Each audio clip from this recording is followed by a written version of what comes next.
எனக்கு தெரியும் நான் என்ன பண்ணணும் என்ன பண்ணக்கூடாதுன்ட்டு. சும்மா நீங்க எனக்கு எல்லாமே சொல்லி சொல்லி பண்ணணும்னு அவசியம் இல்லை. ஓகேவா? கேஷ் கிடைக்குமா? அக்கௌண்ட்ல பே பண்றேன்.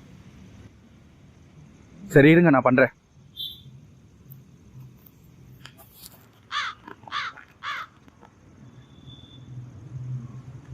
Bro number sir 98 baby. சரி ஓகே ப்ரோ. ப்ரோ ஆமாம் ஏன் டென்ஷனாக இருக்கீங்க, என்னாச்சு? அது ஒன்றும் இல்லை ப்ரோ, சும்மா வீட்டில் வேலைக்கு போன்னு டார்ச்சர் பண்ணுறாங்க. எனக்கு தெரியாத வேலைக்கு போகிறதுக்கு. நாட்டில் 150 கோடி பேர் இருக்காங்க, எல்லாருமே வேலைக்கு போகிறாங்க. நோ, அவ்வளோ வேலை இல்லை. நம்ம நாட்டோட டெமோக்ரஸி அப்படி இருக்கு. இன்ஃப்ளேஷன் ரேட் கீழே போகுது, பாப்புலேஷன் மேலே போகுது.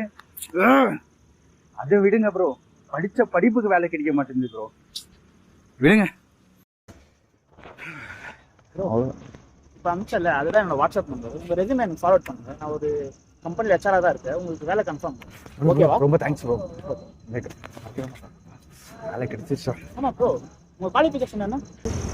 4ஆம் கிளாஸ் ப்ரோ.